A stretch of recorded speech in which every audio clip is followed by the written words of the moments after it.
அரோகரா கோஷத்துடன் அரங்கேறிய அருள்மிகு ஸ்ரீ வள்ளி தேவசேனா சமேத சுப்பிரமணிய சுவாமி திருக்கோவில் ஜூர்ணோத்தாரண அஷ்டபந்தன மகா கும்பாபிஷேகம்.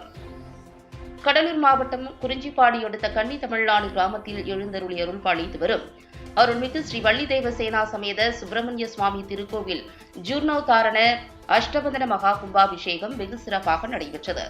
மேளதாளங்களுடன் மங்கள இசையுடன் சிவாச்சாரியார்கள் வேத மந்திரங்கள் ஓத கடம் புறப்பாடு நடைபெற்று விமான கலசத்தினை அடைந்தது. அதனைத் தொடர்ந்து ஜூர்ணோத்தாரண அஷ்டபந்தன மகா கும்பாபிஷேகம் வெகு விமரிசையாக நடைபெற்றது. திருக்கோவிலை சுற்றியிருந்த முருக பக்தர்கள் அரோகரா அரோகரா என பக்தி பரவசத்துடன் மகா கும்பாபிஷேகத்தினை கண்டு களித்தனர். இந்த விழாவில் திரளான பக்தர்கள் கலந்து கொண்டு சுவாமி தரிசனம் செய்தனர்.